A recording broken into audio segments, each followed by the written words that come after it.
안녕하세요. 저는 지방에서 작은 회사를 다니고 있는 남자입니다.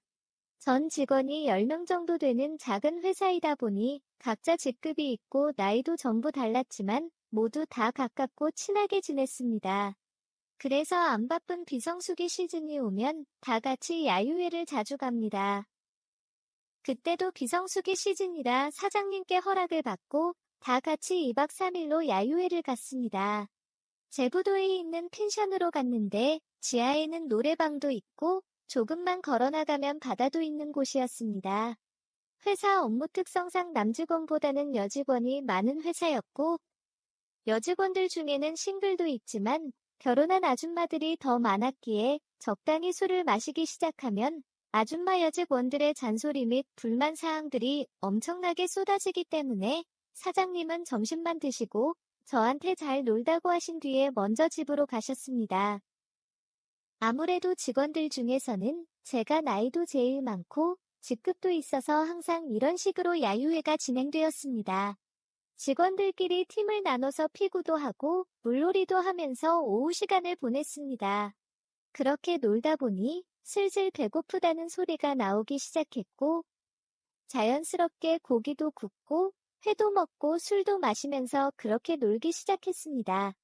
한 잔, 두 잔 먹다 보니 한 명씩 돌아가면서 제 옆에 앉아 술을 주고받으면서 이야기하다 갔고 게다가 제가 조용히 앉아 있으면 야유회 분위기가 무거워질 것 같아서 과하게 술을 마시면서 분위기를 띄웠더니 어느 순간 지하 노래방 소파 구석에서 졸고 있었습니다. 제가 취했다면서 저를 방에 데려주었습니다. 사실 더 마실 수도 있고 놀 수도 있었지만 적당히 같이 있었으면 자리를 비켜주는 것이 다른 직원들 놀기에도 편할 것 같았습니다. 게다가 오늘 하루만 놀다가 가는 것이 아니라 아직 1박을 더 해야 했기에 비틀비틀거리며 방으로 들어갔습니다. 방에 들어가서 누우니 바닥도 따뜻하고 술도 오르면서 금세 잠이 들었습니다. 잘 자고 있었는데 자꾸 제 머리맡에서 움직임도 느껴지고 중간중간 여자 비명 소리도 들리는 것이었습니다. 처음에는 꿈인가 싶었지만 꿈이 아니라는 것을 알았을 때는 귀신인 줄 알고 놀랐습니다. 아직 밑에서 노래 부르고 노는 소리가 들리는 것을 보았을 때는 방에 저 혼자밖에 없을 텐데 무언가 싶어서 빠르게 일어나 방에 불을 켰습니다. 그런데 막내 남자 직원과 여직원이 제 머리맡에서 달아오르고 있던 것이었습니다. 심지어 그 여직원은 제 친한 동생에게 몇 년간 연애하다가 결혼한 재수 씨였습니다. 그 둘도 이미 취할 대로 취해서 방에 제가 있는 줄도 모르고 들어와서 그 짓거리를 하고 있던 중이었습니다. 여기서 제가 소리를 치면 야유회는 바로 끝이 나면서 난리가 날 것이고 저한테 야유회 잘 놀고 오라며 가신 사장님께는 뭐라고 말씀을 드려야 할지 순간적으로 생각이 들었습니다.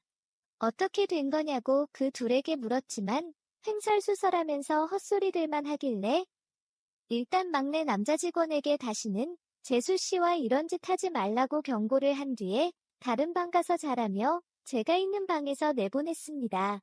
재수 씨와 이야기를 하려고 하였지만 진짜로 취한 건지 취한 척을 하는 건지는 모르겠지만 대화가 되지 않을 정도 헛소리를 하였고 일단 자라고 한 뒤에 이불을 덮여주고 방에 불을 껐습니다.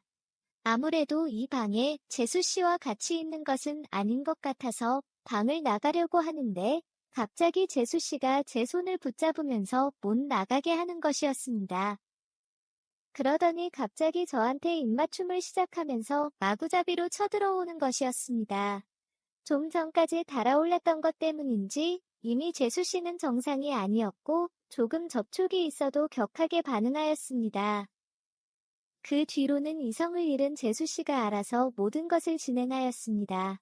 중간중간 큰 소리가 날 것 같아서 계속 입을 막으며 조용히 시키느라 긴장의 연속이었습니다. 그만하고 내려오라고 몇 번이나 말했지만 그럴 때마다 더 격하게 움직이면서 작은 소리로 너무 좋아서 싫어 라고 하는 것이었습니다. 재수 씨와 뜨거운 시간을 시작하면서 보통의 여자가 아니라는 것은 알았지만 끝으로 가면서 더 가관이 아니었습니다.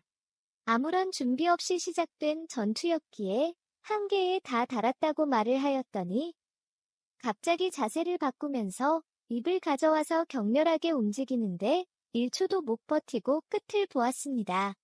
저도 제법 술에 취해 있었는데도 이렇게 할 정도의 여자를 만나본 적이 있었나 싶을 정도로 멍해졌습니다. 그렇게 끝이 나고 마무리 및 정리를 한 뒤에 누워서 잠이 들었습니다. 제 옆에 자고 있는 재수 씨를 보면서 이 상황을 어떻게 해야 되나 고민을 하고 있는데 아쉽냐면서 말을 걸어오는데 그렇게 아니라고 하였지만 지금은 피곤하니 입으로 뽀뽀만 해주겠다면서 또 격렬하게 움직였습니다. 저도 연속 2번의 공격에 해롱해롱 졌고 공격이 끝난 뒤에 바로 잠이 들었습니다. 그 다음 날 아침에 전날 술에 많이 취해서 기억을 못할 줄 알았던 재수 씨는 다 기억하고 있었습니다.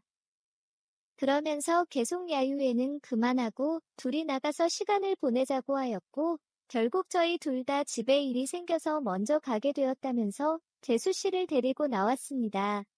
야유회 장소에서 2시간 정도 떨어진 곳에 급하게 펜션을 잡고 들어갔습니다. 그때부터는 고삐 풀린 망아지처럼 거침이 없었습니다. 야유회 기간 중이고 문제될 것이 없으니 아무 걱정하지 말자면서 뜨거운 시간을 보냈습니다. 재수 씨가 보통의 여자가 아니라는 것을 알았지만 급하게 들어간 펜션에서 하룻밤을 보내면서 완전히 재수 씨의 진가를 알게 되었고 다음날 나오는데 다리에 힘이 완전 풀려서 걷기도 힘든 수준이었습니다. 그 날 이후로 재수 씨하고는 가끔씩 만나는 사이가 되었고 친한 동생인 남편도 있는데 왜 저와 만나냐고 물었더니 밤이 너무 외로워서 막내 남자 직원과 만났다고 하였습니다. 그런데 저를 만난 뒤로는 저와 궁합이 너무 잘 맞는다면서 막내 남자 직원하고는 야유회 이후에 바로 끝을 냈고 남편하고도 이혼한 뒤에 저와 결혼하고 싶다고 하였습니다. 그러면서 진지하게 한번 생각해달라고 하였습니다. 아직 둘 사이에 애도 없고 서로 성격도 궁합도 너무 안 맞아서 결혼한 지 6개월도 안 돼서 지금까지 별거 중이라고 하였습니다. 게다가 나중에 아파트 분양받을 때 도움이 될까 싶어서 아직 혼인신고도 안 했다고 하였습니다. 그래서 서로 확실하게 헤어지자고 말을 나눈 것은 아니지만 별거로 지낸 지 2년이 넘었고 이제 각자 집안 행사도 각자 혼자서 가는 상황이다 보니 거의 이혼한 상태나 다름이 없다고 하였습니다. 그래서 결혼을 생각해보고 마음에 확신이 있으면 말해달라고 하였습니다. 저도 이렇게 잘 맞는 여자가 또 있을까 싶을 정도로 너무 잘 맞기는 하고 평소 성격이나 행동도 잘 알고 게다가 돌싱이나 재혼 이런 거에 크게 신경 쓰지 않는 성격이라서 괜찮습니다. 다만 저와 만남의 시작이 떳떳하지 않다 보니 저와 결혼 이후에도 그렇지 않을까라는 걱정이 듭니다. 일단 계속 만날 생각은 드는데 결혼은 고민이 많이 되네요. 오늘의 사연은 여기까지입니다. 구독과 좋아요, 알림 설정 부탁드립니다. 긴 글을 읽어주셔서 감사합니다. 안녕하세요. 저는 40대 중반을 막 넘은 노총각입니다. 어찌어찌 살다 보니 혼자서 외롭게 살고 있네요. 그런데 외로워서 그런 건지 혼자서 살다 보니 불규칙한 식습관 및 생활 때문에 그런 것인지 50을 바라보는 나이가 되다 보니 건강이 많이 나빠졌습니다. 젊었을 때부터 안 해본 일이 없고 그렇다고 특별한 취미가 있어서 돈을 쓴 것도 아니고 혼자 살다 보니 큰 집이 필요하지도 않았습니다. 노후에 도움이 될까 싶어서 돈이 생기는 대로 사두었던 작은 원룸들과 주식이 나름 대박이 나면서 이제는 경제활동을 하지 않아도 됩니다.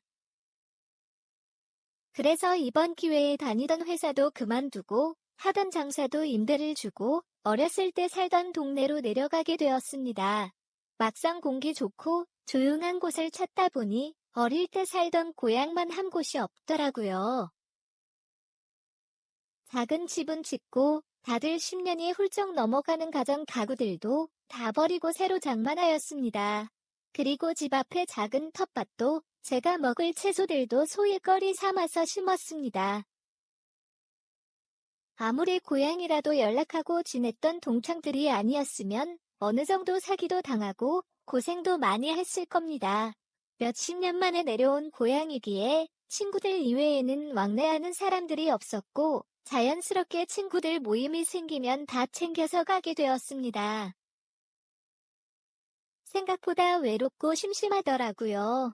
그러다 보니 고향 친구들과 다 연락하고 지내는 사이가 되었습니다. 그런데 문제는 저희 집이 마을 회관도 아니고 이것들이 답답하고 문제가 생길 때마다 저희 집으로 와서 술도 먹고 며칠씩 자고 가기도 하고 그러는 것이었습니다. 처음에 외롭고 친구들이 놀려와서 좋았는데 그것도 한두 번이지 계속되다 보니 이것도 힘들었습니다. 물론 시골이라서 그런지 저 말고도 장가 안 간 놈들이 몇몇이 있기는 하지만 부모님을 모시고 살거나 남자 혼자 사는 집이라 좁거나 더럽고 아니면 다들 일을 하다 보니 낮에는 집에 아무도 없는 것이었습니다. 그런데 더 큰 문제는 어느 순간부터 여자 동창들도 와서 그러는 것이었습니다. 처음에는 그냥 돌려보냈지만 시도 때도 없이 찾아오다 보니 이제는 그냥 포기하고 방 하나를 아예 게스트룸으로 만들어버렸습니다. 그날도 한 여자 동창이 집에 찾아왔고 적당히 술을 한잔하면서 이야기를 들어주다가 자고 가도 되냐는 말에 저쪽 방에 다 준비되어 있으니 들어가서 쉬라고 하였습니다. 방에 들어가 본 그 여자 동창은 서울 남자라서 그런지 뭔가 다르다며 친절하다는 것이었습니다. 방에 칫솔 등 각종 일회용품도 준비되어 있고 수건이나 이불 등이 깨끗한 것이 무슨 호텔 같다고 하는 것이었습니다. 그래서 상황을 설명을 해주었고 그러다 보니 이렇게까지 준비해 놓게 되었다고 하면서 갈아입을 편한 옷을 주며 문을 닫아주었습니다. 먹었던 술상을 치우고 방에서 TV를 보다가 잠이 들었습니다. 다음날 아침에 일어나 보니 아침 밥상이 차려져 있었고 작은 쪽지가 남겨져 있었습니다. 냉장고 먹을 것이 하나도 없어서 나름 최선을 다해서 차려놓고 간다며 잘 챙겨 먹으라는 내용이었습니다. 그날 이후로 며칠에 한 번씩 와서 반찬도 주고 가고 된장찌개도 끓여주고 가고 그랬습니다. 서울에 있을 때는 자주 시켜 먹었는데 여기 와서는 시켜 먹는 것도 그러는 것이 잘 되어 있지 않았습니다. 그래서 거의 계란 후라이와 김치, 쌈장에 고추 이렇게 먹었는데 그 친구가 가져다 주면서 정말 오랜만에 제대로 된 집밥을 먹게 되었습니다. 너무 고마워서 과일 같은 것들을 살 때 더 사서 주었고 옷이나 신발 등 선물도 몇 번 사서 주었습니다. 그렇게 주고 받다 보니 더 가까워지게 되었습니다. 그날도 저녁에 낮에 잡은 고기로 회를 쳐서 소주를 한 잔을 하고 있는데 그 여자 동창이 울면서 찾아왔습니다. 남편이 바람을 피웠다고 한두 번이 아니었다며 속상한 이야기를 꺼내놓은 것이었습니다. 애들 때문에 이혼도 못한다면서 불행하다고 펑펑 울길래 저도 모르게 안아주었습니다. 그리고 술이 많이 취하기도 했고 늦었게 자라고 방에 데려다 주었습니다. 나가려는 저를 붙잡더니 도저히 오늘은 그냥 잘 수 없다며 저만 괜찮다면 자기를 안아달라는 것이었습니다. 그러면서 자극적인 손길로 터치를 하는데 참기가 너무 힘들었습니다. 그런데 문제는 이 여자 동창의 남편이 제가 여기 이사 오는데 제일 많이 도와준 친구입니다. 그래서 여자 동창이기도 하지만 친한 친구의 아내이기도 합니다. 그래서 그 유혹을 뿌리치고 나왔습니다. 하지만 속으로는 한 번만 더 유혹한다면 절대 그냥 넘어가지 않는다고 생각했습니다. 그래서 솔직히 다시 한 번 말을 걸어주기를 기다렸지만 그녀는 방에서 우는 소리만 들릴 뿐 나와서 다시 한 번 유혹하지는 않았습니다. 저도 자려고 누웠지만 아까 그 생각이 쉽게 잠이 들지 않아 동네 산보를 하고 들어왔습니다. 땀도 났고 덥기도 해서 샤워를 하고 있는데 여자 동창이 들어오는 것이었습니다. 자기도 잠이 안 온다며 빨리 씻고 자기 방으로 오라는 것이었습니다. 그런데 저도 모르게 그대로 잡아당겨서 그 자리에서 바로 하였습니다. 그리고 방에 가서도 한 번 더 하였습니다. 저도 좋았지만 그녀도 아주 만족해하였습니다. 그날 이후로 저희는 비밀 연애를 하기 시작했습니다. 반찬을 가져다주는 횟수는 더 빈번해졌고, 저도 고맙다며 고기와 술을 사들고 친구네 집으로 자주 갔습니다. 유독 술이 약했던 친구는 얼마 마시지 못하고 항상 일찍 잠이 들었고, 그럴 때마다 여자 동창 즉 친구 아내와 뜨거운 시간을 보냈습니다. 그 후에는 유독 몸이 달아오르는 날이면 친구가 빨리 취해서 잠들기만 기다리기도 했습니다. 늦바람난 여자 동창이 무섭다고 해야 하는 건지, 제대로 된 연애를 처음 해본 제가 정신을 못 차리는 건지 모르겠지만, 자꾸 생각나고, 자꾸 보고 싶고, 자꾸 목소리가 듣고 싶습니다. 벌써 몇 개월이 지났지만, 아직도 저희는 뜨거운 비밀 연애 중입니다. 결국 끝은 헤어짐과 상처뿐일 것을 알면서 멈추지를 못하겠습니다. 어떻게 하면 좋을까요? 결국 모든 것이 발각이 되고 큰 사건이 터질 때까지 그냥 고를 해야 하는 걸까요? 욕심과 현실 사이에서 답답한 마음에 사연을 보내봅니다. 감사합니다. 안녕하세요. 저는 가구 대리점을 운영하고 있는 30대 중반 유부남입니다. 결혼한 지는 몇 년 되었지만 아직 아기는 없습니다. 그래서 지금도 연애하는 것처럼 나름 재미있게 살아가고 있습니다. 정확히 말하면 몇 달 전까지만 해도 잘 지내고 있었습니다. 최근에 미국에서 유학 생활을 길게 한 막내 처제가 한국에 들어왔습니다. 막내 처제는 저희 결혼식 때 처음 본 게 전부였습니다. 그리고 나서는 다시 미국으로 들어가서 유학을 하였습니다. 아무튼 얼마 전 한국에 들어와서 처갓집에 지냈으나 지방에 있어서 불편하다며 무작정 서울로 올라왔습니다. 그래서 갈 곳이 없던 처제는 저희 집에서 지내기 시작하였습니다.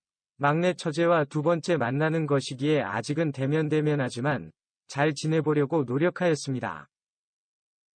와이프도 그런 부분을 잘 알기에 너무 고마워하였습니다. 초등학생 때부터 10년을 넘게 유학 생활을 했던 막내 처제이기에 한국말을 잘하진 못했지만 나름 대화가 잘 통했습니다. 게다가 외국 사람과 말하는 것 같아서 저도 나름 신기하기도 재미있기도 하였습니다. 하지만 문제도 있었습니다. 바로 거침없이 하는 말과 행동들입니다. 좋게 보자면 솔직하게 말하는 것이고, 나쁘게 보자면 조심성 없이 마구잡이로 말을 하는 것이었습니다. 또한 행동들도 거침이 없었습니다. 어찌 보면 막내 처제에게는 자연스러운 행동들이겠지만, 한국에서만 살았던 저에겐 다소 나쁘끄러운 모습들이었습니다. 다소 복장이 섹시함을 넘어서 보기 민망할 정도의 노출이 있고, 심지어 여자 상의 속옷을 입지 않아서 윤곽이 드러나기도 하였습니다. 8살 차이가 나는 막내 처제라고 할지라도 저렇게 입고 집안을 돌아다니니 어디에 눈을 두어야 할지 민망하고 불편한 게 한두 번이 아니었습니다. 가끔 샤워하고 나서는 샤워타월만 두르고서 돌아다니기도 합니다. 몇 번을 풀려서 내려간 적도 있습니다. 그때마다 와이프가 등짝을 때리며 조심하라고 주의를 하긴 하지만 그때뿐이었습니다. 말하는 것도 만만치 않습니다. 와이프랑 막내 처제랑 저녁에 밥을 먹고 있는데 처제가 어젯밤에 좋았냐고 하면서 부럽다고 하는 것이었습니다. 지난밤 아내와 관계 갖는 소리를 듣고 하는 말이었습니다. 그러면서 한국 온 이후로 남자는 만난 지 오래돼서 몸이 너무 외롭다며 오늘 밤에 형부 좀 빌려주면 안 되냐고 와이프한테 말하는 것이었습니다. 농담으로 하는 말이었겠지만 밥 먹다가 놀라서 당황했습니다. 그 후로 같이 밥 먹기가 힘들어서 방으로 들어갔던 적도 있습니다.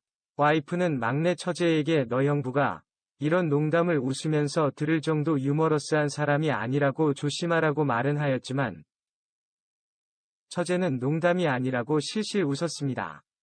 장사를 하다 보니 주말에도 일을 하지만 평일에 하루 집에서 쉽니다. 아내는 출근하고 이것저것 시켜둔 집안일을 후딱 끝내고 소파에 앉았습니다. 맥주와 간단한 과자를 가지고 영화를 보기 시작했습니다. 한창 보고 있는데 늦잠을 잔 처제가 일어났습니다. 처제도 영화를 같이 보겠다면서 와인을 챙겨서 제 옆으로 왔습니다. 같이 보고 있는데 갑자기 제 다리를 베고 누웠습니다. 역시나 옷차림도 딱 달라붙어서 몸매가 그대로 드러났고 노출이 많았습니다. 아무리 신경을 안 쓰려 해도 눈에 자꾸 거슬렸습니다. 게다가 영화도 수위가 높아서 신체 변화가 나타나기 시작했습니다. 도저히 안 될 것 같아서 소파에 일어나서 자리를 옮기자 처제가 신체 변화를 자연스러운 거라면서 부끄러워할 필요 없으니 같이 영화를 보자는 것이었습니다. 그러면서 요즘 조용하던데 언니랑 관계를 안 가져서 더 그런 것 같다고 하였습니다. 차마 뭐라고 대답도 못하고 방에 들어와서 낮잠을 잤습니다. 자고 있는데 거실이 시끄러워서 깼습니다. 영화를 보면서 와인을 먹던 처제는 다른 술까지 더 마시면서 완전 만취를 하였고 거실 상황은 난장판이었습니다. 처제를 부축해서 방에다 데려다 주었더니 저한테 안겨서 떨어지지 않는 것이었습니다. 제 얼굴에 뽀뽀하고 안아달라고 투정을 부리는 것이었습니다. 결국 달래주면서 잠들 때까지 옆에서 저도 앉아 있었습니다. 그러다가 저도 깜짝 잠이 들었는데 처제가 저를 덮치고 있는 것이었습니다. 이미 저를 올라타 있었고 뭐 하는 거냐고 물었지만 너무 외롭고 하고 싶었다며 제 말을 들리지도 않는 것 같았습니다. 그 일이 있고 난 후로 저는 처제가 더 어려워졌지만 처제는 더 거침없이 장난을 빙자한 스킨십을 하였습니다. 아내도 수위가 높을 뿐 그저 장난으로만 보고 있습니다. 수시로 처제가 귓속말로 새벽에 자기 방에 놀려오라고 하고 언제 쉬냐고 물어보고 외로우면 언제든지 말하라고 하고 그 밖에 수위가 높은 말들을 하였습니다. 저도 남자인지라 섹시하고 어린 여자가 저렇게 유혹하니 확 저질려버리고 싶지만 상대가 처제이고 심지어 집에서 그러다 보니 너무 힘듭니다. 아내에게 처제와 있었던 일을 사실대로 말할 수도 없고 처제의 수위는 날이 갈수록 높아져만 가고 있으니 저는 어떻게 해야 할까요? 오늘의 사연은 여기까지입니다. 구독과 좋아요, 알림 설정 부탁드립니다. 긴 글을 읽어주셔서 감사합니다. 안녕하세요. 저는 40대 초반 여성입니다. 작은 사업체를 운영하고 있으며 돌싱으로 혼자 살고 있습니다. 큰 규모의 사업을 하셨던 아버지 덕분에 나름 넉넉한 학창 시절을 보냈고 유학까지 부담 없이 다녀왔습니다. 대학교 졸업 후에는 대기업에 입사해서 일을 하였습니다. 하지만 직장 생활에 회의감이 들기 시작했고 저만의 사업이 하고 싶었습니다. 사업을 하고 계셨던 아버지의 반대가 심했지만 오랜 설득 끝에 아버지 밑으로 일을 배우기 시작했고 아버지의 회사에서 일부 사업부를 가지고 나와 계열사를 만들어 운영하기 시작했습니다. 이미 매출이 잘 나오던 사업부였기에 첫 사업부터 안정적으로 운영하면서 사업에 대한 전반적인 공부와 경험을 쌓기 시작했습니다. 그것을 기반으로 사업을 확장해 나가면서 변호사였던 남편을 만나게 되었습니다. 사업에 관련하여 법적인 문제와 조언을 구하면서 친해졌고 결혼도 하였습니다. 어느 정도 사업도 커지고 자리를 잡아가면서 밖에서 보이는 저희 부부는 성공하고 행복해 보이는 부부였지만 실상은 그렇지 못했습니다. 결혼한 지 4년이 넘어가니 아이를 가지기를 원했지만 저는 아직은 좀 더 일도 하고 싶고 경험을 쌓고 싶었습니다. 게다가 아이를 키우면서 집에만 있고 싶지 않았습니다. 육아 도우미를 통해서 키우는 방법도 있지만 그렇게까지 하면서 아이를 꼭 낳아야 하나 의문이 들었습니다. 나중에 저희 부부가 모두 아이를 원하고 준비가 되었을 때 가지고 낳으면 된다고 생각하였습니다. 게다가 그때 당시에 저희 부부 나이가 30대 초중반이었습니다. 하지만 남편의 아이에 대한 요구는 계속되었고 결국 임신을 하게 되었습니다. 남편은 엄청 기뻐하였지만 저는 즐겁지 않았습니다. 서로 합의하에 된 임신이 아니라 거의 남편의 계략에 속아서 된 임신이었기 때문입니다. 가임기 시즌에 퇴근 후에 유독 술 한잔하자며 술자리를 만들었고, 그럴 때마다 평소보다 더 좋은 분위기를 연출해가면서 정신을 못 차릴 때까지 술을 많이 마시게 만들었고, 그런 날이면 어김없이 관계를 가졌습니다. 다음 날 아침이면 남편은 피임을 잘하였다면서 걱정하지 말라고 저에게 거짓말을 하였고, 저는 그 말에 여러 번 속다 보니 어느 순간에 임산부가 되어 있었습니다. 남편은 끝까지 자기가 거짓말 및 의도한 것도 아니고 피임 도구 불량이 있었던 것 같다고 하지만 저는 남편의 말을 믿음이 가지 않았습니다. 결국 임신 우울증까지 왔는데도 남편의 계속된 잠자리를 요구하였고, 정말 미칠 것만 같아서 남편과 각방을 쓰기 시작했습니다. 각방을 쓰기 시작한 초반에도 몰래 제 방에 들어와 잠이 든 저와 관계를 가지고 나가곤 하였습니다. 몇 건의 그런 일이 있고 난 이후에는 퇴근하고 집에 와서는 제 방에 들어가 문을 잠그고 방에서만 지냈습니다. 그때는 제 자신이 너무 힘들고 남편의 배신감이 너무 컸습니다. 그래서 밖에서 남편이 뭘 하고 다니는지 살았는지 죽었는지 관심조차 없었습니다. 그런데 어느 날부터 남편의 바람 피운다는 소문이 들려오기 시작했고, 얼마나 지나지 않아 그 소문은 사실이 되었습니다. 내연녀와 데이트하고 숙박업소에 들어가고 차 안에서 스킨십하는 등 수많은 사진들과 그것에 관련 카드 내역들이 차곡차곡 쌓였고, 그것들은 본 남편은 순순히 바람피웠다는 사실을 인정하였습니다. 한 번의 실수라며 저에게 용서를 구했지만, 저는 지난날의 상처들이 있는 상태에서 남편의 바람까지 용서해 줄 수 있는 사람이 아니었나 봅니다. 며칠도 안 돼서 뱃속에 아이를 유산하였고, 그 후에는 남편과 이혼도 진행하였습니다. 이혼 소송과 상간녀 소송을 하면서 그나마 남편에게 남아있던 일말의 정마저도 다 떨어졌습니다. 그래서 그런지 남자라면 치가 떨렸고 다시는 연애와 결혼 같은 것을 하지 않을 거라고 다짐을 하였습니다. 열심히 일에만 미쳐서 살았습니다. 그러다 40살이 되고 나니 사회적으로도 경제적으로도 나름 성공을 이루었지만 기쁨과 여유를 같이 즐길 가족도 없고 그 흔한 취미도 없었습니다. 살면서 가본 여행이라고는 전 남편과 간 신혼여행뿐이었습니다. 이렇게 일만 하다가 늙어버리면 나중에 후회를 할 것 같아서 열심히 살아온 저에게 보상을 해주고 싶었습니다. 그런데 노는 것도 놀아봤어야 알 것이고 같이 놀 사람이 있어야 놀 텐데 그렇지 못한 저에게는 난감하고 어려웠습니다. 몇 번 떠난 해외여행에서는 새로운 사람들을 만나긴 했지만 무언가 불편하기도 했고 수시로 회사 업무 전화를 하면서 국제전화비만 왕창 나오고 여행도 제대로 즐기지 못했습니다. 결국 여행도 제대로 못 즐기고 말도 음식도 안 맞는 곳에서 비싼 돈 들여가면서 있는 것보다는 한국에 있는 것이 더 좋다고 생각이 들었고, 연예인들이 많이 산다는 제주도의 전원주택을 샀습니다. 그리고 무조건 한 달에 한 번은 꼭 내려가서 쉬었다 오는 걸로 마음을 먹었습니다. 시내에서는 조금 거리가 있는 외진 곳에 있는 전원주택이어서 그런지 갈 때마다 풀들이 제 키만큼 자라 있었습니다.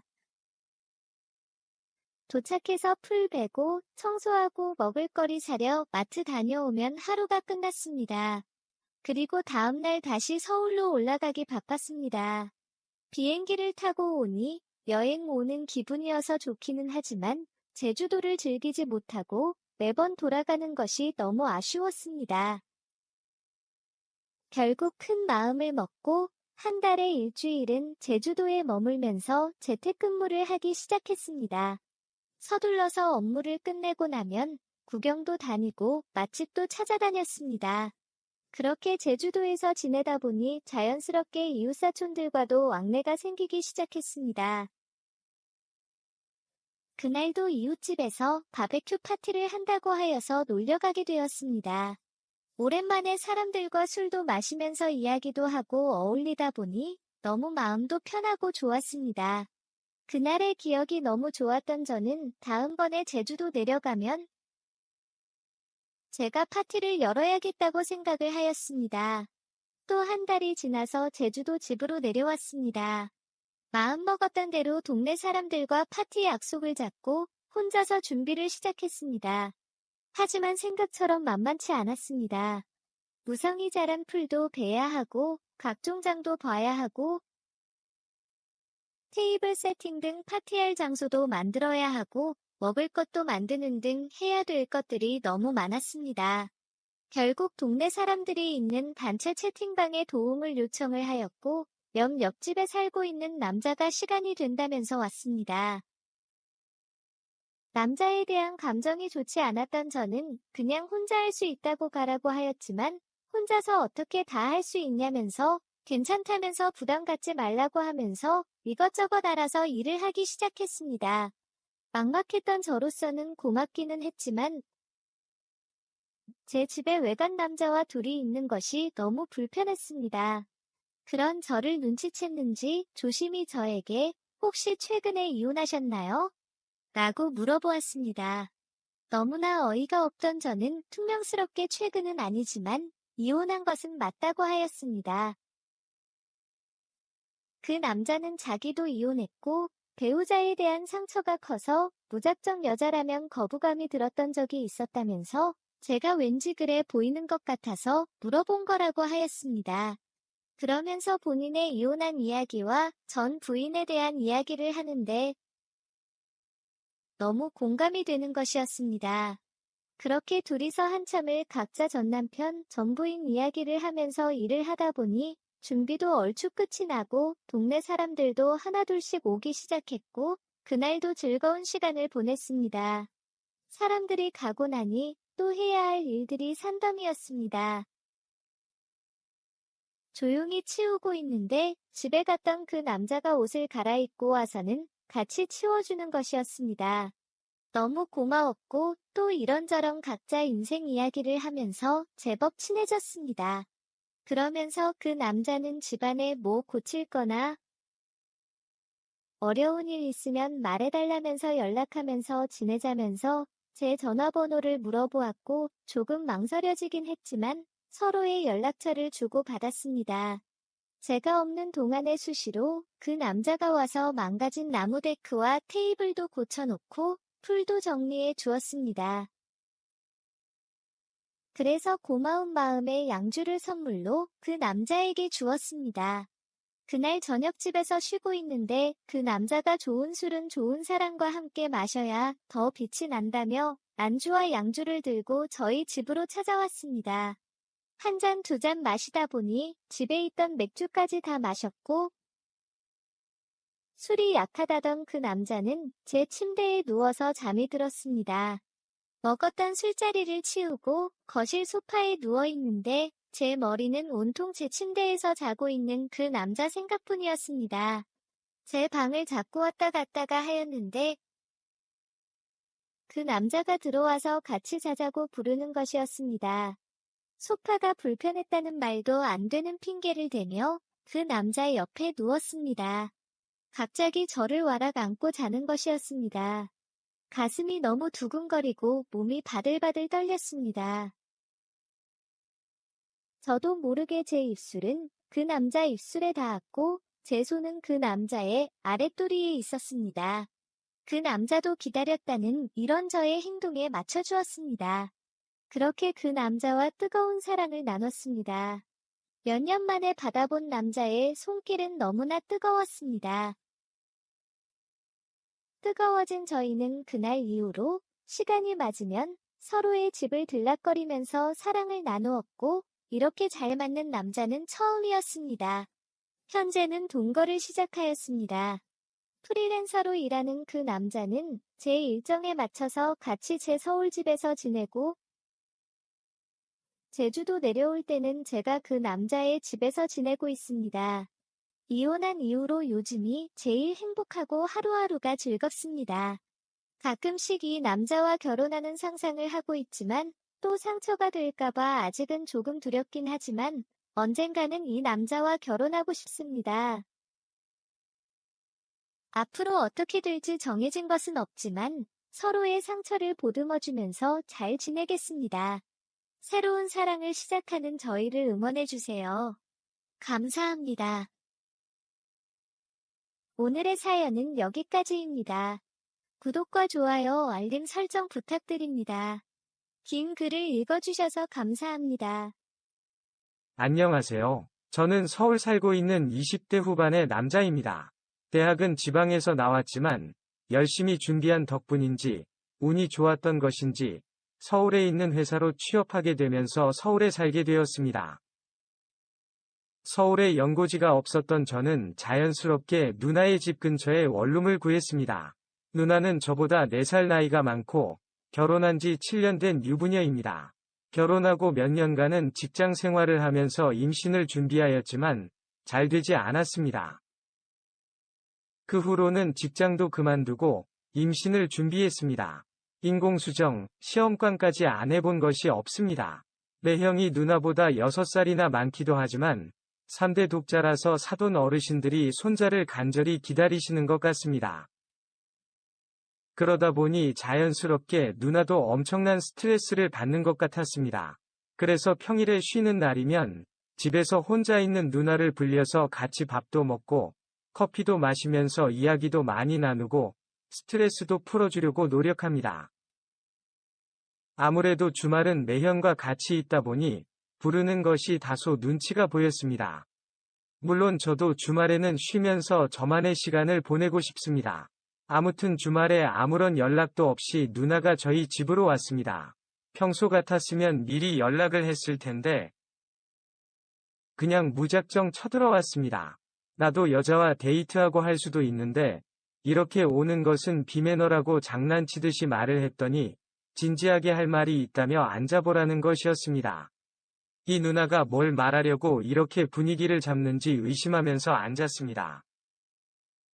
최근 2주 동안 정말 진지하게 고민했다는 것이었습니다. 매형 및 시댁가족에서 정자은행을 통해서 임신하는 것에 대해서 이야기가 나왔다는 것이었습니다. 정말 이렇게까지 하면서 꼭 임신을 해야 되는 것인지 모르겠다며 하소연을 하는 것이었습니다. 누나의 심정을 이해 못하는 것은 아니냐? 자식이 둘이나 있는 저희 부모님도 누나의 임신 소식을 기다리고 있습니다. 그럼 매형이 외아들인 사돈 어르신들의 마음은 당연히 이해가 되었습니다. 아무튼 누나는 진심으로 모르는 사람의 아이를 임신하고 싶지 않다는 것이었습니다. 어떤 성격의 아이가 태어날지도 모르고 너무 싫다면서 저보고 너가 대신 주면 안 되냐고 하는 것이었습니다. 아무리 가족 간이라고 해도 아무것도 모르는 사람의 아이를 가지는 것보다 제 아이를 가지는 것이 100배 낫다는 것이었습니다. 무슨 말도 안 되는 소리냐며 이상한 소리 할 거면 빨리 나가라고 현관문을 열면서 손짓을 하는데 문 밖에 매형이 서 있는 것이었습니다. 누나한테 이야기 들었냐면서 진지하게 생각해보라는 것이었습니다. 매형도 차라리 누나의 말도 전적으로 동의한다는 것이었습니다. 저는 이 부부들이 동시에 머리에 이상이 온 줄 알았습니다. 차마 저보다 10살이나 많은 매형이기에 막말을 할 순 없었지만 이건 아닌 것 같다고 하였습니다. 하지만 매형과 누나는 다시 한번 생각해보라며 여러 번 부탁을 하고 나서야 제 집에서 나갔습니다. 저녁에 혼자서 소주를 한잔하는데 자꾸 머릿속에 낮에 나눴던 대화들이 생각이 나는 것이었습니다. 정말 잊으려고 노력을 해도 자꾸 생각이 나는 것이었습니다. 결국 다음날 그 누나네 집으로 갔습니다. 도저히 머릿속에 맴돌아 미칠 것 같아서 단판을 지으려고 왔다고 하였습니다. 그래서 어떻게 하길 원하는 것이냐고 물어보았더니 간단하다는 것이었습니다. 올해까지 배란기 10번이 남았다면서 그 시즌에 누나와 관계를 가지라는 것이었습니다. 꼭 직접 하는 방법밖에 없냐고 묻자 합법적으로 그렇다고 하는 것이었습니다. 그냥 매형과 계속 노력하다 보면 되지 않겠냐고 말했더니 그랬으면 벌써 임신을 수십 번을 했어야 한다면서 한숨을 쉬는 것이었습니다. 그러면서 매형은 임신만 되면 그 어떠한 책임도 묻지 않을 것이고 어느 정도 경제적인 보상도 해주겠다는 것이었습니다.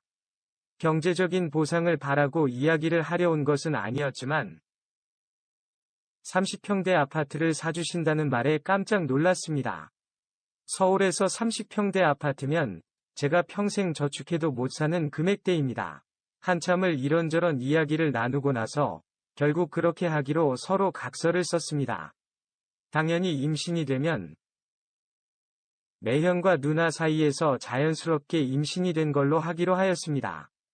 혹시라도 걸리지 않게 서로서로 입조심하고 친자 확인 이런 거 안 하도록 신경 쓰고 설사 저를 많이 닮아도 가족이니 큰 의심을 안 받을 테니 걱정하지 말라고 하였습니다. 그래서 그 다음번 배란 시즌부터 누나가 저희 집으로 와서 일주일 정도 지내고 갑니다. 처음에는 정말 맨정신이 할 짓이 아닌 것 같아서 술이라도 마시려고 하면 안 된다며 눈 딱 감고 하라고 하더군요. 그렇게 현재는 16개월 차 도전 중입니다. 이제는 어느 정도 적응도 하고 무뎌지기도 했지만 그래도 마음 한편이 무겁고 이상한 느낌은 여전합니다. 누나는 적응을 한 것인지 임신에 대한 강한 열이 때문인지 아무렇지 않아 보입니다. 그냥 저를 보고 이따가 한 번 더 도전하자고 하였습니다. 저도 그 순간에는 만족하고 좋지만 그 후에 찾아오는 자괴감이 말로 표현이 안 됩니다. 이제는 제가 누나의 남편인 건지 매형이 누나의 남편인 건지 헷갈립니다. 남편도 아니고 불륜남도 아닌데 누나는 저희 집에 와서 일주일씩 살다 가고 이제는 그냥 한 달 동안 있기도 합니다. 게다가 처음에는 세면도구부터 속옷까지 다 싸서 다니더니 이제는 제 집에 작은 옷장을 사서 넣어두고 다닙니다. 누구나 시간이 지나고 적응을 하면서 편한 것을 찾아간다지만 정말 이렇게까지 될 줄은 몰랐습니다. 한 달씩 집에 있다가 가는 경우에는 배란 시즌이 아닐 때도 가끔씩 합니다. 매형도 어느 정도 알고 있는 눈치인데 아무 말 안 하시는 것 같습니다. 최근 들어서는 누나 집도 넓고 비는 방도 있는데 그냥 들어와서 같이 사는 것이 어떠냐고 묻는 것이었습니다. 처음에는 아무 생각 없이 생활비도 줄이고 좋겠다고 생각했는데 옆방 또는 거실에 매형이 있는데 누나랑 그래야 한다는 것이 너무 부담스럽고 생각만 해도 끔찍합니다. 그래서 아니라고 거절을 하였는데 누나가 왔다 갔다 하기 귀찮다면서 자꾸 들어와서 같이 살자고 이야기를 합니다. 그럼 이제 나와 그만 시도하면 되지 않냐고 물었더니 몇 번이나 했다고 벌써 그러냐며 그건 안 된다고 합니다. 게다가 이것을 시작 이후로 여자친구도 못 만들고 있습니다. 이해해줄 여자 없을 것이 당연하지만 혹시 여자친구가 이해해준다고 해도 성병 같은 문제가 신경 쓰인다며 누나가 절대 안 된다고 성화입니다. 언제까지 이렇게 지내야 할까요? 평생 이렇게 살 순 없잖아요. 오늘의 사연은 여기까지입니다. 구독과 좋아요, 알림 설정 부탁드립니다. 긴 글을 읽어주셔서 감사합니다. 안녕하세요. 저는 30대 직장남입니다. 익명이 보장이 되는 곳이기에 조심스럽게 제 사연을 보내게 되었습니다. 아직 장가는 가지 못했고 만나는 여자는 있습니다. 그 만나는 여자가 친구의 아내입니다. 친구의 아내 즉 여자친구를 처음 만난 곳은 10년 전 나이트클럽입니다. 그날 친구들과 신나게 놀고 있는데 웨이터의 부킹으로 처음 만나게 되었습니다. 첫눈에 여자친구에게 반하게 되었고 적극적으로 대시를 하였으나 결과는 거절이었습니다. 하지만 불쌍해 보였는지 연락처를 알게 되었고 그 후로 간간히 만남을 유지하고 있었습니다. 그리고 사귀게 되었습니다. 이때까지만 해도 너무나 행복했습니다. 하지만 저는 군대를 가게 되었고 그렇게 여자친구와는 장거리 연애가 시작되었습니다. 처음에는 자주 편지도 보내주고 선물도 보내주고 전화도 잘 받아주었지만 일병이 꺾일 때쯤 여자친구는 다른 사람이 생겼다면서 일방적인 이별을 통보하였습니다. 그렇게 여자친구와 헤어진 이후로는 연락처도 바뀌고 하여서 한 번도 보지 못했습니다. 제대 및 졸업을 하고 나름 좋은 대기업에 취업도 하였습니다. 그러다 보니 주변에서 한 명씩 두 명씩 장가를 가는 것이었습니다. 저도 짬짬이 소개팅도 나가고 선도 보았지만 마음에는 드는 여자를 만나지 못했습니다. 그러던 중에 중학교 동창 녀석도 장가를 간다는 것이었습니다. 그러면서 온갖 자랑과 함께 어떻게 만났고 현재 과속을 해서 아내들 분이 임신 중이라는 것이었습니다. 동창들은 제일 못생긴 녀석이 제일 먼저 간다면서 놀렸습니다. 아마 임신이 되지 않았으면 절대 결혼을 못했거나 여자가 다소 못생겼을 거라고 저희끼리 이야기를 했습니다. 청첩장을 받으며 소개받는 그 장소에 친구의 아내가 될 사람으로 전 여자친구가 나오는 것이었습니다. 친구들은 어떻게 저 녀석이 저런 미인과 결혼을 하고 과속까지 했지 위아해하면서 부럽다고 난리였고 저는 좀 앉아 있다가 너무나 불편하고 표정 관리도 되지 않아 급한 일이 생겼다면서 먼저 나왔습니다. 그러고는 다 지난 일이라며 모른 척하면서 살아야겠다고 다짐을 하였습니다. 그 후로 같이 보는 자리가 있으면 정말 모르는 사람처럼 대했습니다. 그렇게 그 친구와 전 여자친구는 결혼을 하였습니다. 결혼 후 얼마 지나지 않아 아이를 낳았습니다. 그래서 지금까지 집들이 및 만남이 없었다가 돌잔치를 하면서 집들이도 같이 하였습니다. 결혼식 이후 몇 년 만에 전 여자친구를 만나게 되었습니다. 그날도 아무 일도 없다는 듯이 친구들과 이야기하면서 술을 마셨습니다. 한 명씩 두 명씩 술에 취해 집에 가거나 잠이 들었습니다. 술이 약했던 그 친구도 잠이 들었습니다. 말짱한 사람은 저 밖에 없었습니다. 그냥 바로 집으로 갈까 하다가 그래도 이건 예의가 아닌 것 같아서 술판을 버린 거실을 조금씩 치우고 있었습니다. 거의 다 치워갈 때쯤 전 여자친구가 방에서 나오는 것이었습니다. 내일 본인이 치울 테니 쉬라는 것이었습니다. 말도 섞고 싶지 않았기에 그냥 조용히 치웠습니다. 그리고서는 간단한 설거지만 하고 집에 가기 위해서 겉옷을 챙겨 입고 친구네 집에서 나왔습니다. 어플로 대리기사님을 부르려고 하고 있는데 전 여자친구가 따라서 나오는 것이었습니다. 아무리 그래도 인사 정도는 주고받을 수 있는 거 아니냐고 묻길래 정중하게 아닌 것 같습니다. 재수씨라고 하면서 일단 걸어서 동네 편의점으로 갔습니다. 계속 따라오는 것을 알았지만 가볍게 무시를 하였습니다. 편의점에서 맥주를 사서 야외 테이블에 앉았습니다. 늦은 시간이어서 그런 건지 외진 동네라서 그런 건지는 모르겠으나 대리기사님이 잘 컨택이 되지 않았습니다. 그 사이에 전 여자친구도 맥주를 사서 같은 테이블 앉는 것이었습니다. 괜한 오해를 사서 친구와 다투고 싶은 마음이 없으니 빨리 맥주 드시고 들어가시라고 하였습니다.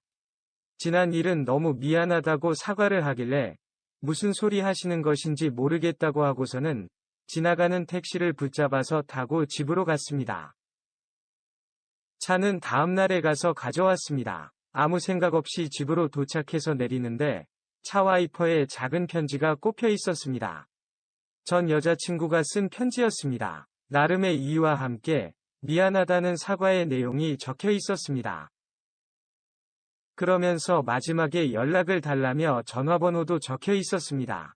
그때 그 편지를 읽지 말거나 버렸어야 했는데 이렇게까지 될 줄은 몰랐습니다. 저도 자꾸 지난 일들을 꺼내길래 다시 화도 났습니다. 그래서 전화를 걸었습니다. 아무래도 대면하는 것이 아니기에 주변 눈치를 볼 필요도 없고 편했습니다. 속에 있던 이런저런 이야기를 다 해버렸습니다. 전 여자친구는 연실 사과만 하였습니다. 이제 더 이상 할 말도 없는데 왜 연락하라고 한 거냐고 물었는데 여전히 그때처럼 멋있다면서 만나는 사람 있냐고 묻는 것이었습니다. 만나는 사람이 없다고 하자 여자 소개해 준다면서 며칠만 시간을 달라고 하길래 마음대로 하라고 하였습니다. 그렇게 잡힌 소개팅 날 나름 신경을 써서 그 자리에 나갔습니다. 연락처, 사진 등 아무런 정보도 받지 못한 채 입은 옷만 알고 있었습니다.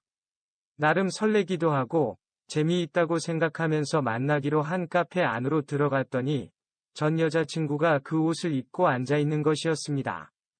바로 뒤돌아 나가는 저를 따라서 바로 나오더니 다짜고짜 저한테 키스를 하는 것이었습니다. 처음 보는 순간부터 키스하고 싶었다면서 저를 이끌고 모텔로 데려갔습니다. 뭐 하는 짓이냐고 물었지만 듣지도 않은 채 제 위로 올라타서는 다시 미친 듯이 키스를 하는 것이었습니다. 전 여자친구를 뿌리치고 나가려고 하니 지금 나가면 아무 남자나 데리고 들어와서 할 거라면서 그게 싫으면 다시 침대로 돌아오라고 하더군요. 무시하고 나가버렸습니다. 맨발로 바로 뛰쳐나와서 제발 가지 말라고 뒤에 저를 안았습니다. 그때 냉정하게 차놓고서는 이제 와서 나한테 왜 그러는 거냐고 물었습니다. 아무것도 말해줄 수는 없지만 진심은 아니었다면서 너무 보고 싶었다는 것이었습니다. 제가 미쳤는지 그 눈물에 마음이 약해져서 같이 방으로 다시 들어갔고 넘지 말아야 할 선도 넘었습니다. 그날 이후로 자주 볼 수는 없지만 가끔씩 만나고 있습니다. 낮에 친구네 집으로 가서 만나거나 주말에 교회로 나가서 시간을 보냅니다. 솔직한 제 마음은 다시 마음이 생기거나 미련이 남지는 않습니다. 다만 외로운 남자이다 보니 그 여자의 몸이 좋을 뿐입니다. 저를 만나는 전 여자친구의 솔직한 마음도 잘 모르겠습니다.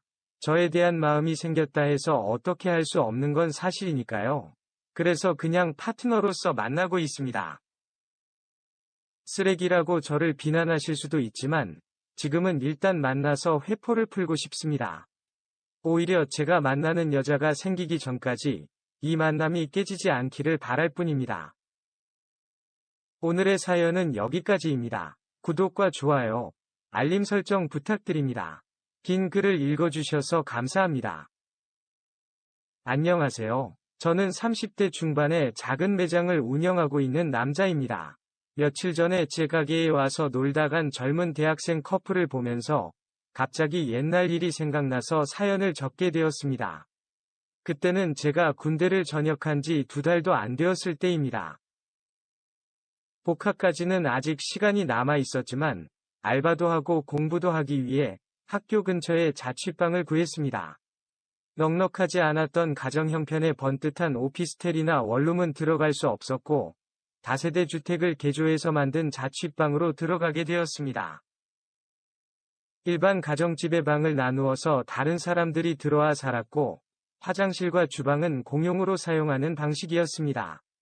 처음에는 불편하고 다른 곳으로 옮겨야 하나 고민도 많았지만 같이 살았던 다른 사람들이 전부 직장인들이라서 낮에는 저 혼자 조용히 지낼 수 있어서 너무 좋았습니다. 게다가 같은 집에 사는 다른 세입자가 2명이었는데 모두 여자였습니다. 그래서 깨끗하기도 하고 조용해서 너무 좋았습니다.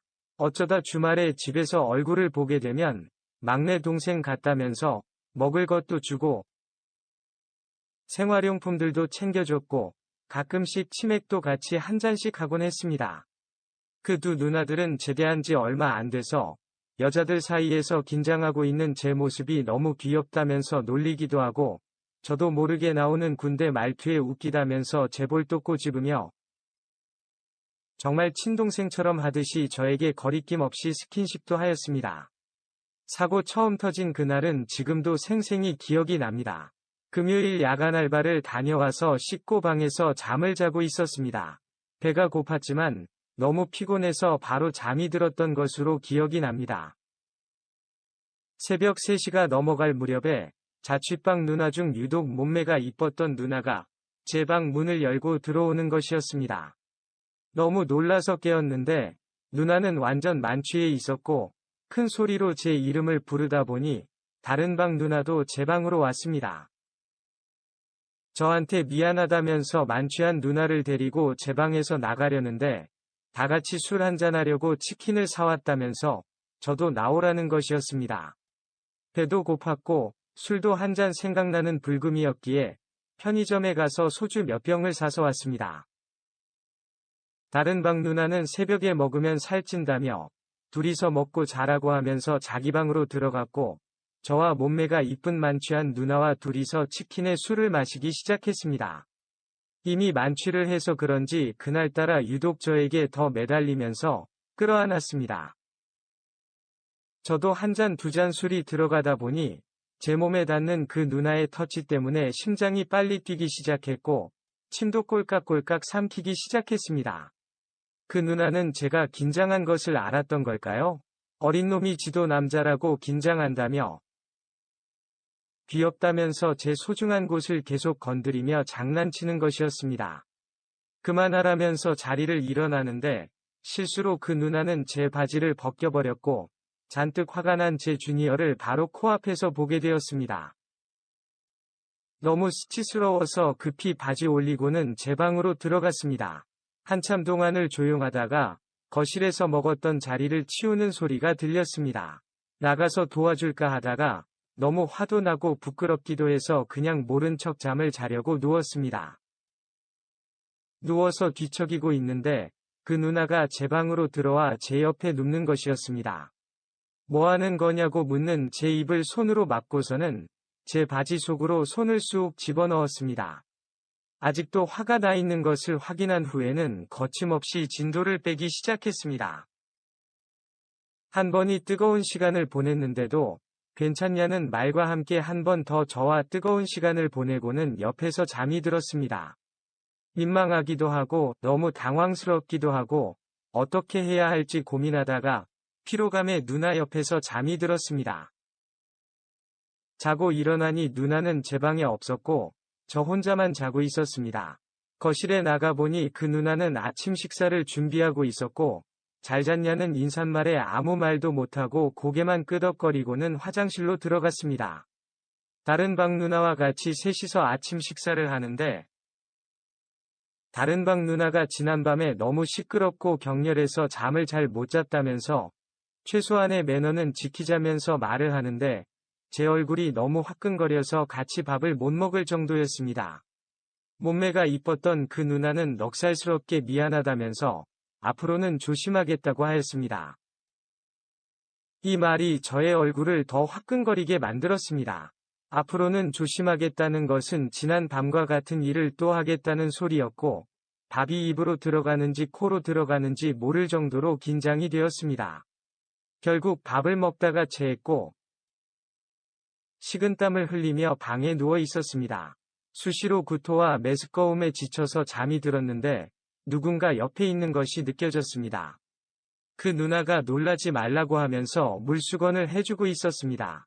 일단 아무것도 생각하지 말고 쉬라고 하면서 약 사다 놨으니까 정신 좀 차리면 먹으라고 하였습니다. 한참을 옆에서 물수건 및 제 손을 주물려 주다가 갔습니다. 잠깐 잠이 들었다 일어나 보니 약과 함께 누나가 적어놓은 쪽지가 있었습니다.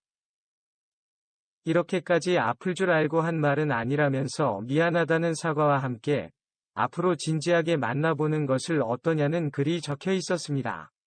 어느 순간부터 저한테 마음이 생기기 시작했고 다른 방 누나도 이미 알고 있으니 신경 쓰지 말고 편하게 생각해달라고 하였습니다. 저녁에 거실에서 누나들이 떠들고 TV 보는 소리가 들렸고 나가서 같이 어울리고 싶었지만 무언가 부담스럽기도 하고 뭐라고 답을 해야 할지 막막함에 그냥 방에서 조용히 혼자 있었습니다. 한 번도 나와보지도 않고 방에 있던 제가 신경이 쓰였는지 그 누나는 몇 번이나 제 방을 열어보고 갔고 그럴 때마다 조용히 자는 척을 하였습니다. 그렇게 숨막히고 길었던 주말이 끝나고 평일이 돼서야 저는 편하게 방에서 나와 돌아다녔습니다. 누나들이 모두 출근한 시간이었기 때문입니다. 그리고 제 마음의 결정이 적힌 쪽지를 그 누나 방에 두고 야간 알바를 갔습니다.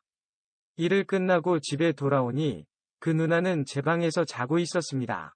그날부터 사귀기 시작하였고 현재 제 아내이자 두 아이의 엄마가 되었습니다.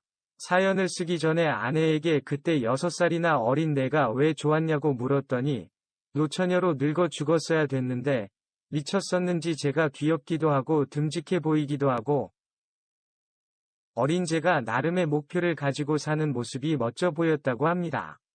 인생의 최고 실수라면서 다 제 탓이라고 합니다. 당연히 거절을 했어야지.